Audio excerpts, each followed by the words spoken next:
the 17th floor in Kingsford.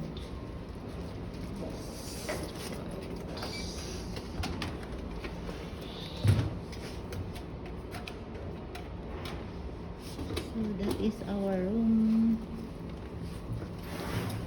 So this is, guys, ang room ng person. Wow.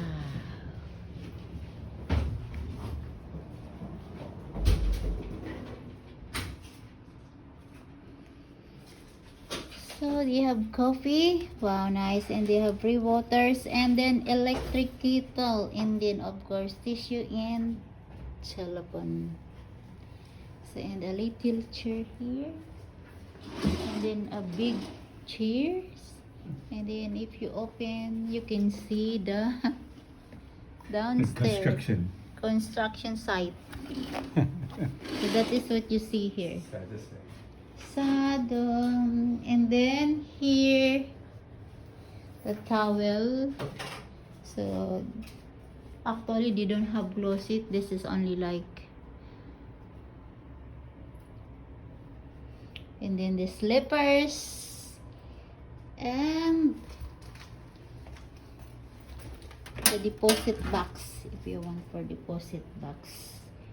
So we don't need that because we only have 2 or 3 days only here. So wow, this is I want. Chadan, chadan, chadan, chadan, chadan, chadan. I like the bigger.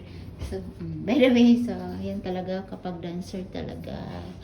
So let's see their bathroom. They have towel again. Wow, they have a lot of towel here. So this is their shower. Of course, they have warm.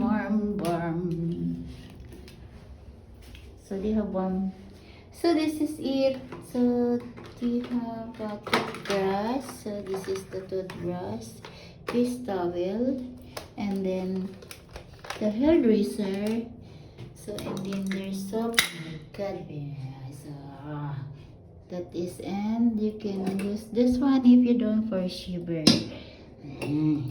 So that is, guys, and they have conditioner, body wash, shampoo, conditioner, and body wash. So it's good, very nice. So then of course you can close the door. So that is.